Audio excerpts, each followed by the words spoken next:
The whole village fell silent when the royal drums sounded on the red dirt path. 20 palace guards dressed in crimson and hammered gold walked in formation toward the poorest hut. At the edge of the market square, the woman inside had no shoes on her feet. She had not eaten a full meal in 3 days, but the king of the entire Okafor kingdom had slept on her bare clay floor, and he remembered every single thing she had done for him. How does a woman with nothing, no land, no family name, no power of any kind end up chosen above every wealthy, beautiful woman in the entire land? Stay close, my friend. You must hear this from the very beginning. Her name was Nkechi in the village of Umuora, where the mango trees grew tall along the river, and the women carried water at dawn with their backs straight and their voices. Bride Nkechi was known as the poorest woman alive, not poor in spirit, not poor in character, poor in the way that breaks the body. The kind of poor where you count grains of rice before you cook them, where you know exactly how many days your palm oil will last, where you smile at the market so that nobody can see how empty your hands truly are. She lived alone in a small mud-brick hut at the edge of the village. The roof had been repaired 3 times with different materials, and on nights when the rain fell hard, 3 clay pots sat on the bare floor to catch what dripped through. Her sleeping mat was thin and worn at the edges. Her only good dress was the color that begins as something bright and ends as something tired. And yet, Nkechi was not a woman the world pitied, because Nkechi did not pity herself. She woke each morning before the sun, fetched water from the river, helped old Mama Ngozi carry her firewood up the hill, and went to the market to sell the small bundles of firewood she had gathered with her own hands. Hard, honest work. Never enough. But she did it with her whole chest, and she did not complain. That is who she was, and who we are is the beginning of every story worth telling. Before we continue, please like this video and subscribe so you never miss a story, and tell us in the comments, where are you watching from today? Now, every story has 2 worlds inside it, and to understand what happened to Nkechi, you must first understand the world she could not see. Far from the village of Umuora, past 3 rivers, 2 forests, and 1 mountain the old ones said was the spine of a sleeping giant. There stood the royal palace of Oba Ademi, king of the Okafor kingdom and sovereign of 37 villages. Oba Ademi was a man of enormous power and considerable loneliness. His palace had 44 rooms. His stables held horses from 4 different lands. His treasury was full. His council of chiefs had not disagreed with him in 12 years, and his robes were of the deepest indigo, embroidered at the collar with threads of real gold. He had everything a man could acquire from the outside world. But inside, the king carried something heavy that no amount of gold could lift. His wife, Queen Amara, had died 7 years before. She had been kind in the way that great rivers are kind, deep, constant, giving without asking anything back. The king had loved her the way a man loves something he did not know was rare until the day it was gone. He had not laughed, not truly laughed. Since the morning they buried her in the palace garden beneath the neem tree she had planted with her own hands. The tree still stood. He still walked past it every evening, and every evening it cost him something. His son, Prince Tabina, was 26 years old, tall and quiet, with his mother's gentle eyes and his father's stubborn jaw. Tabina was a good man.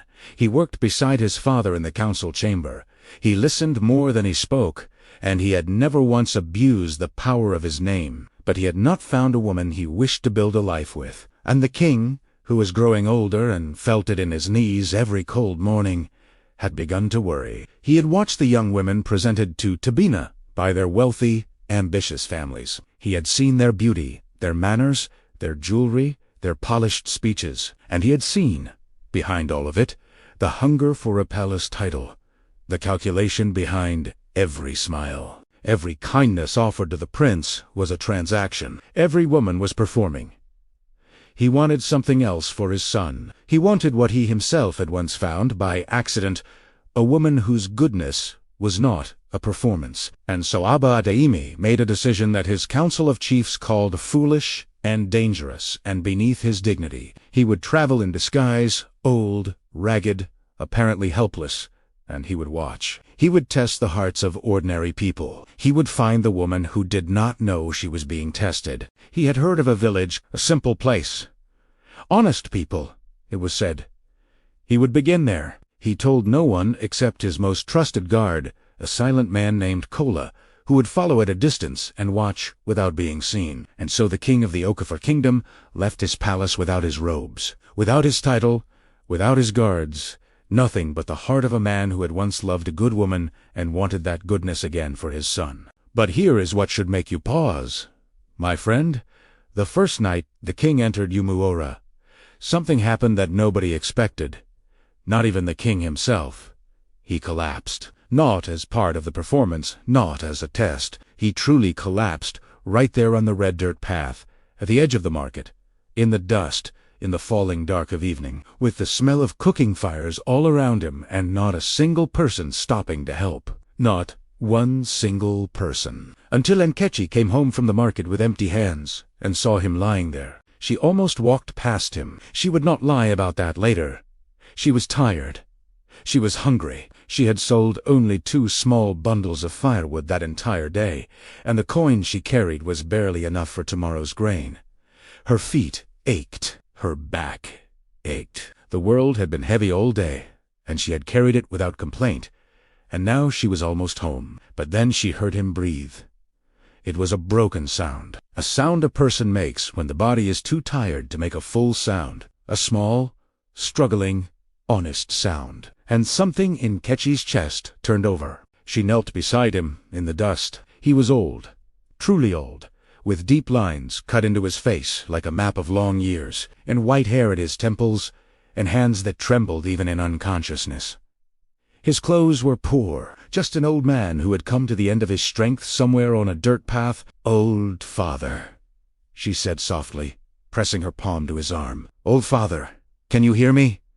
He stirred but did not speak. 3 women from the village stood watching from the far side of the path. Madame Ifiora stood among them, the wealthiest woman in Umuora, the one who wore shoes even when crossing her own compound, the one who had built her house with 3 windows on each side and a good iron gate. She stood with her arms folded and her expression arranged into something that looked almost like concern but was actually something else entirely. "Nkechi," Madame Ifiora called across the path, her voice thick with amusement. "What are you doing?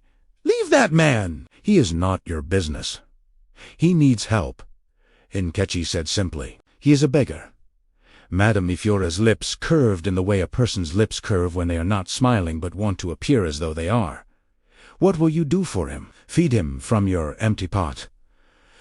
"You can barely feed yourself, girl. Leave him for whoever he belongs to." The other women laughed. It was not a cruel laugh.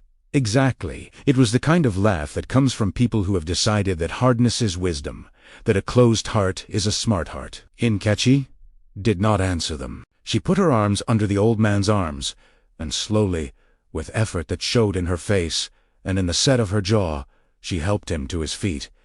He was heavier than he looked. She steadied him against her side and walked him slowly, stopping twice to let him rest, to her small hut at the edge of the village. Inside, she laid him on her sleeping mat. Her only mat. She covered him with her only blanket.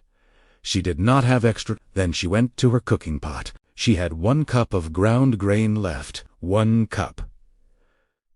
Enough for 1 person. She looked at it for a long moment, just stood and looked at it, with the sound of the old man's unsteady breathing behind her, the smell of the night air coming through the cracked wall, the 3 clay pots waiting in their corners for rain. Then she cooked it all for him. She made it into a thick, simple porridge, the kind that fills the stomach and warms the blood. She seasoned it with a pinch of dried pepper and the last of her palm oil, and she brought it to him in the clay bowl she used for everything, and she helped him sit up, and she placed it in his trembling hands. "Eat, old father," she said gently. "You need it more than I do tonight." The old man looked at her, and for just a moment so brief she might have imagined it, something passed across his face that was not the face of a helpless beggar at all. Something older, something that had seen many things and was now seeing something it had not expected. He ate. She sat on the bare floor because he had her mat and watched to make sure he finished every drop. When the bowl was empty, he looked at her and said, "You gave me everything you had." Enkechi shrugged gently, the way a person shrugs when they have done the only possible thing. "It was enough," she said. "You are here now. That is enough." He said nothing more that night. Enkechi slept on the clay floor beside the dying fire, her stomach empty, her conscience full, at peace. But the next morning, when she rose before dawn, as she always did, she found something beside the door. A mango. Just one mango, perfectly ripe, placed with care on the ground near the entrance. The old man still slept. She looked outside. The path was quiet, dark, and empty. She ate the mango slowly, standing in her doorway, watching the first light come over the mango trees. And she felt, without understanding why, that something had changed. Something had begun. She could not name it. She only knew that it was real. The old man stayed 3 days. He said his name was Baba. He said nothing more about himself, not where he came from, not where he was going, not whether he had people waiting. And Enkechi, who understood that a person's story belongs to them until they choose to give it, did not press him. Each day she went out to work. Each evening she returned and cooked whatever she had, sometimes enough for 2. Sometimes she quietly made sure it was enough for him and told herself she was not hungry. He was not idle in return. He swept the compound. He mended a crack in the wall with clay. He mixed himself. He repaired the handle of her water calabash with a skill and precision that surprised her. He did not have the hands of a man who had never worked. He had skilled hands, careful hands. On the second day, old Mama Ngozi came to the hut. She was the oldest woman in the village, small, bent, sharp as a tailor's needle, and fond of Enkechi in the way old women are fond of young women who remind them of their own best selves. "I heard you took in a strange old man," Mama Ngozi said, settling herself onto the small stool outside the door with the ease of someone who had earned the right to sit anywhere she wished. "He was sick on the path," Enkechi said. "I could not leave him." "The others left him." Mama Ngozi sighed, not as an accusation, just as a fact. The others had their reasons. Enkechi shrugged. Mama Ngozi looked at the old man where he sat quietly mending the calabash. He met her eyes, briefly. Something moved between them, a recognition that Nkechi could not quite read. Mama Ngozi looked at Enkechi, then at her own hands, then back at the old man. "Take care of yourself, child," she said finally, in a voice softer than usual, slow and deliberate as a footstep in wet ground. "Strange things have their own purposes."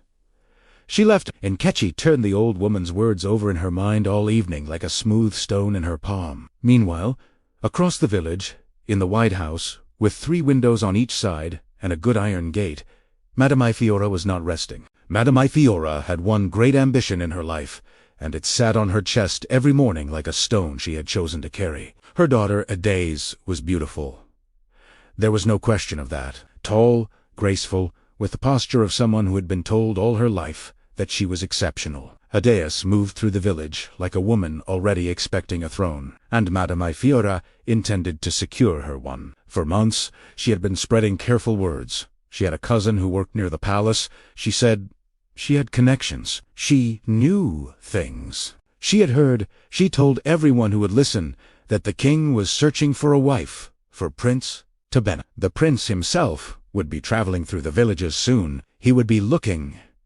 He would need to see someone worthy. Madame Ifiora had already begun preparing Adès new fabric of deep blue cloth, new shoes from the trader, who came every 4th market day, new jewelry bought on credit. She had rehearsed Adès in how to bow, how to speak, how to pour palm wine without spilling a drop, how to smile without showing too many teeth, how to be visible without appearing to try. She had invested everything in this plan, and she was not about to let a barefoot firewood girl with a cracking roof disrupt it. On the evening of the 3rd day, Madame Ifiora gathered 4 village women in her parlor. The room smelled of expensive powder and the particular tension that fills a space where important decisions are being made with small hearts. "That strange man in Enkechi's house," Madame Ifiora said. "We do not know who he is. He could be anyone. Nkechi is only being kind, said a quiet woman named Yet, who wove baskets and did not usually speak in gatherings like this one. "Kindness to strangers is foolishness," Madame Ifiora said, cutting her off with the confidence of a woman who has never once doubted herself. "When the prince Issei messengers are rebay, and they are coming, believe me, I do not want them to see this village as a place where strange men sleep in women's houses. That is not the kind of village that produces a princess." Yetin looked at the floor. She said nothing more. The next morning, Madame Ifiora sent word to a man named Reginald, a royal messenger she had cultivated carefully over many months, with gifts of food and kola nut and small sums of money. He was not an important man inside the palace, but he moved between worlds, and men who move between worlds can be useful in the wrong hands. She sent Reginald a message. Ensure that when the royal assessors begin their reports on the eligible women of the kingdom's villages, Adiza's name is the one spoken with the warmth of a personal recommendation. She included money with the message. Enough to speak well of a girl the messenger had never met. What she did not know, what none of them knew, was that the royal assessment was not coming. It had already arrived. It had been sleeping on Nkechi's mat for 3 days, eating her food, watching her with those quiet, careful eyes. On the morning of the 4th day, when Nkechi returned from the river with her water calabash balanced on her head, the old man was gone. He had not left in the night. She would have heard. He had gone early, in the pale hush before the birds found their voices. He had folded her blanket neatly and placed it at the foot of the mat. He had swept the floor, swept it clean, with a tidiness that felt like gratitude made physical. And on the clay bowl she had used to feed him every meal, he had placed something, a small, smooth stone, dark, almost black, with a faint marking pressed into its surface. She turned it over in her hands. It looked like a seal of some kind, a mark made deliberately by a thumb or tool with purpose behind it. She could not read what it said. She did not know what it meant. She thought, perhaps, that it was just a pretty stone. A thank you from an old man who had nothing else to give. She placed it in the small cloth pouch where she kept her few coins and went to the market. She did not know that the stone bore the royal mark of the Okafor kingdom. She did not know it was the personal seal of Oba Ademi himself, a seal that only 3 people in the entire kingdom could identify on sight. She did not know that the king had pressed it into the stone with his thumb the night before, as a record, as a testimony, as a promise. She did not know any of this. She was just a woman going to sell firewood with a pouch, a stone, and an empty belly. 2 days passed. Then 3. The village moved in its ordinary rhythms, cooking fires at dusk, the sound of children chasing each other through the compound dust, the market women's banter that made the mornings feel alive. And then Madame Ifiora appeared beside Nkechi's stall. This was unusual. Madame Ifiora did not stand near firewood sellers. She had people who bought her firewood for her. "Nkechi," she said, her voice carrying the particular sweetness of a woman who wants something, and is not yet saying what it is. "I heard your old man left." "He did," Nkechi said, straightening her bundles. "Did he say anything? About where he was going? About who he was?" "No." And Nkechi looked at her directly. "Why do you ask?" Madame Ifiora waved her hand with the practiced ease of someone accustomed to making dismissal look graceful. "Just curious. You know how the village talks." A pause, and now the sweetness was gone, replaced by something cooler, harder. "I wanted to tell you something, as one woman to another." She smoothed her wrapper at the hip. "The prince's messengers will be coming to this village. Soon, when they come, they will be asking questions about the women here, the families here. A woman who keeps strange men in her house, who has no family name, no land, no standing, that is not a woman who makes the village look respectable. Do you understand what I am saying to you?" Nkechi was quiet for a moment, that stretched long and clean between them. "I understand what you are saying," she said at last. "Good." Madame Ifiora arranged her expression into something almost warm. "I have Adiza's future to think about, and the village's good name. I am sure you understand." She walked away, her shoes precise and deliberate on the market ground. Nkechi watched her go. She felt something in her chest that lived between anger and sadness, that particular familiar feeling of being told that your goodness is inconvenient to someone else's ambition. She went home that evening and sat for a long time in the doorway of her hut, watching the color leave the sky.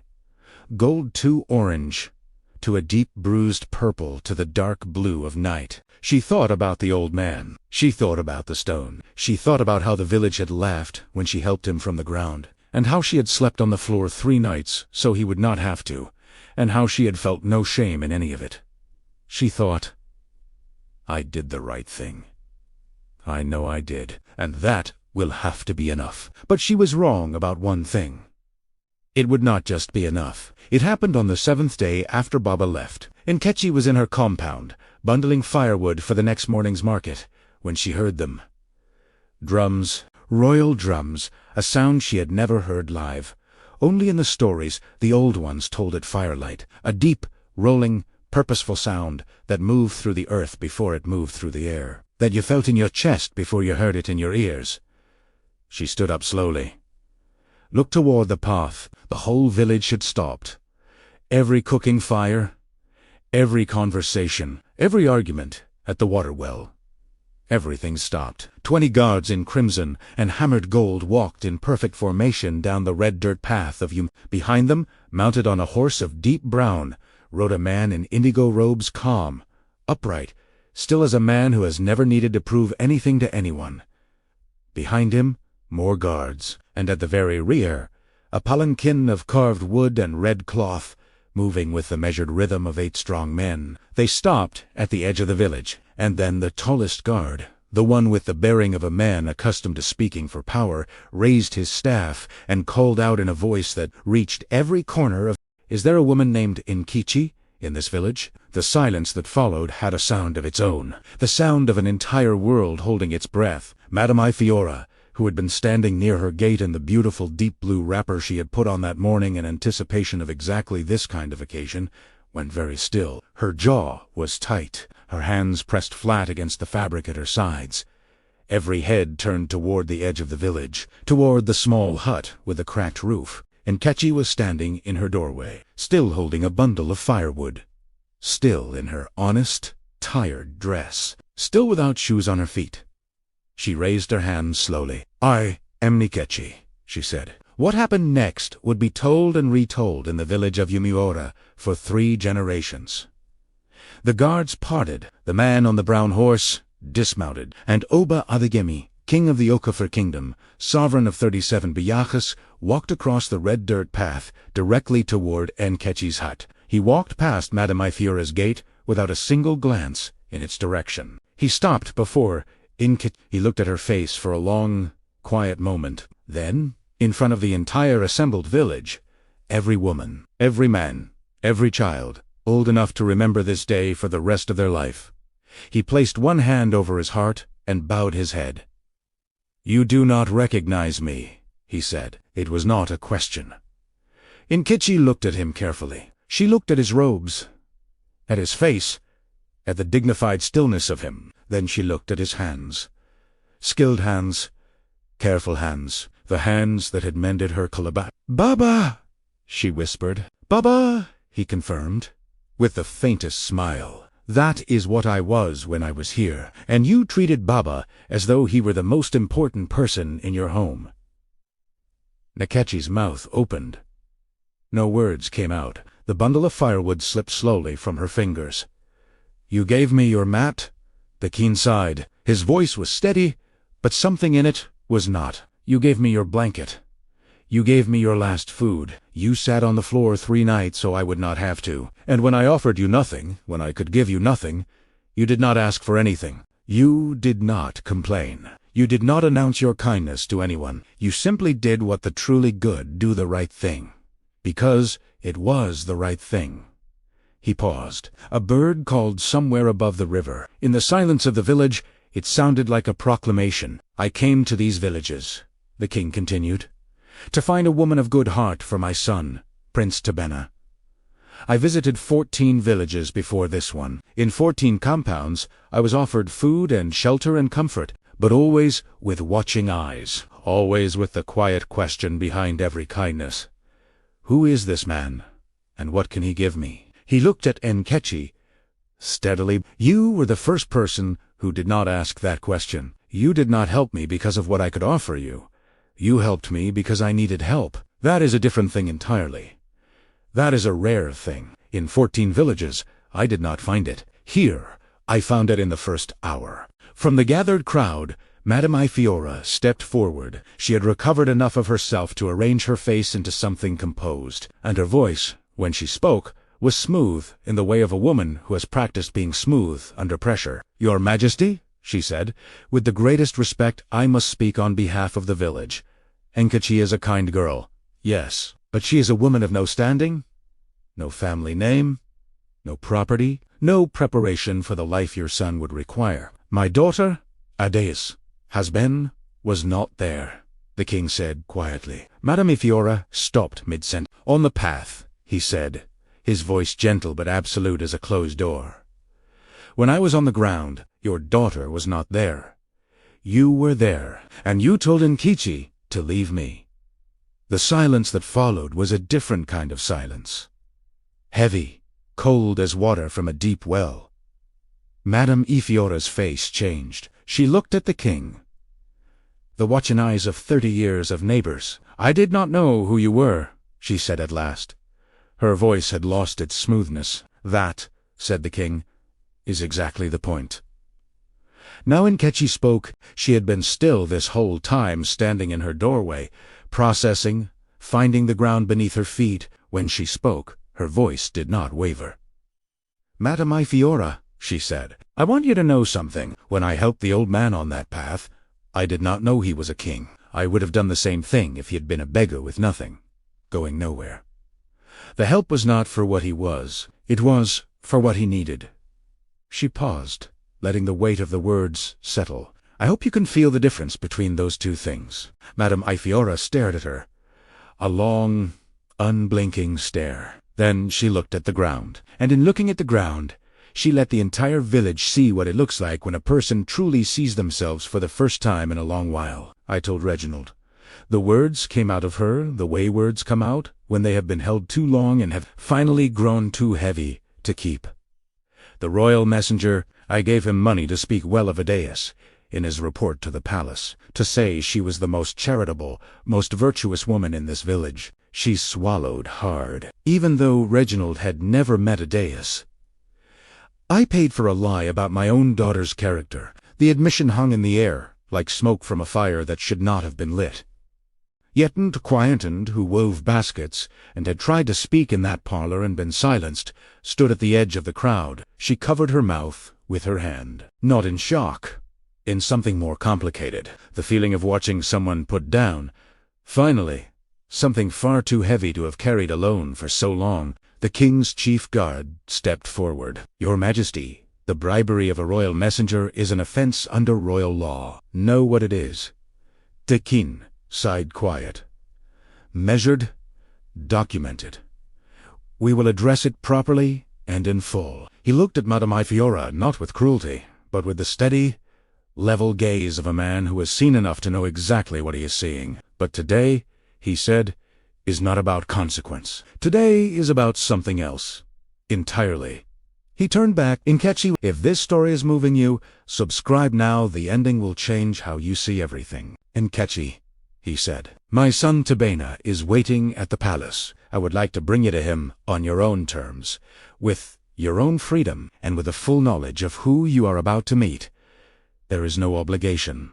There is no trap. There is only an invitation from a father who wants his son to know what it feels like to be truly known by a good person."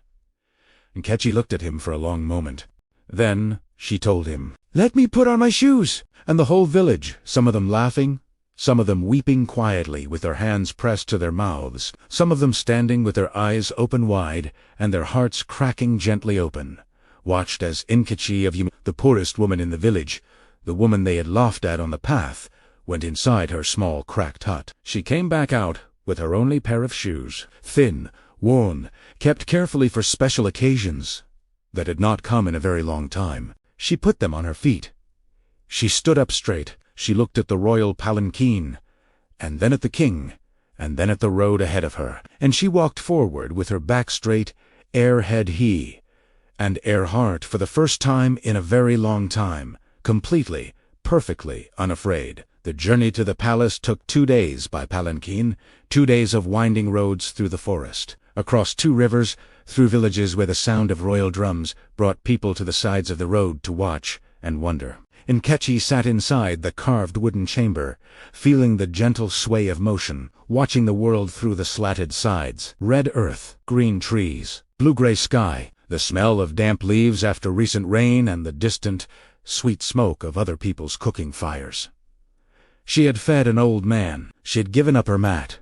She had gone hungry 3 nights, and now she was being carried toward a palace. She thought about her mother, who had died when Nkechi was 14, and left her nothing but a worn mat, a clay ball, and a single saying, "The hand that gives finds itself always full, even when it is empty." She had never fully understood it, she thought, sitting in the swaying palanquin with the sound of drums ahead and behind, that she was beginning to... When they arrived, Nkechi was given a room, a real room, with a proper bed, and a window that looked out over a garden, where a neem tree grew beside a small stone marker. She was given clean clothes, not to replace herself, but as a comfort. She was given food, proper, warm, abundant food, and she ate it slowly, with gratitude, but without the desperation that comes from long hunger, because Nkechi had learned that abundance and safety are different things. Prince Tabina came to meet her the following morning. He was tall, as the king had described, quiet, in the way of people who have learned that listening is more useful than speaking. He came to her in the palace garden, not in the throne room, not with ceremony, just in the garden, with the morning light coming through the neem tree and the smell of wet earth from the night's rain. 2 cups of warm tea between them on a low stone table. "My father told me what you did," he said. "It was a small thing," she said. "No," he said simply, "it was not." They talked for a long time, about Yumyora and the mango trees, and the sound the river made at dawn, about what it felt like to count your grains of rice, and still feel that you had enough, because your hands were clean and your choices were ones you could live with, about what he missed about his mother, the neem tree, the way she laughed at her own jokes before she finished telling them, about what Nkechi missed about hers, the particular way she said good night, like it was a small prayer, about the stone with the royal seal that Nkechi had kept in her coin pouch, thinking it was just a pretty gift from a stranger. When she showed it to him, he held it with great care, turning it slowly. He looked at it for a long time, and when he looked up, there was something in his eyes that Nkechi recognized immediately. Not royal authority, not calculation, just grief, real and personal. The grief of a son whose father had gone out alone into the world looking for something that 44 rooms could not provide. "He did this for me," Tabena said softly. "He did it for love," Nkechi said. "That is a considerable thing." Tabena looked at her across the stone table in the morning garden, and something was decided. Not in words, not yet, but in the way that the most important things are decided, quietly, honestly, between 2 people who are not performing anything. 3 weeks later, before the full council of chiefs and before representatives brought from every village in the kingdom, Obahademi rose and spoke. He described his journey. He named every village he had visited. He described 14 compounds where hospitality had been offered with watching eyes. And then he described the path in Yumora, the dust and the falling dark, and the old man on the ground, and the woman who had knelt beside him when everyone else walked past. He named what she had given. He named it exactly. The mat, the blanket, the last cup of grain, the 3 nights on the bare clay floor. He spoke each detail slowly, giving everyone its full weight, because everyone deserved its full weight. And then he said, in a voice that filled the chamber and settled into every corner of it, "I have traveled far. I have sat in the houses of the wealthy and the houses of the poor, and I have learned again what I once knew and had perhaps forgotten, that character is not the province of the comfortable. Character is what a person does when they have almost nothing, and a choice must be made. I watched a woman choose correctly, completely, and without an audience. That is the rarest thing I have ever seen." He turned to where Nkechi sat among the assembly, not hidden, not behind anyone, in a place of full dignity. "This kingdom needs more of what she carries," he said, "and my son has chosen well." The chiefs struck their staffs against the stone floor in unified approval. The sound rang out like thunder made by human hands.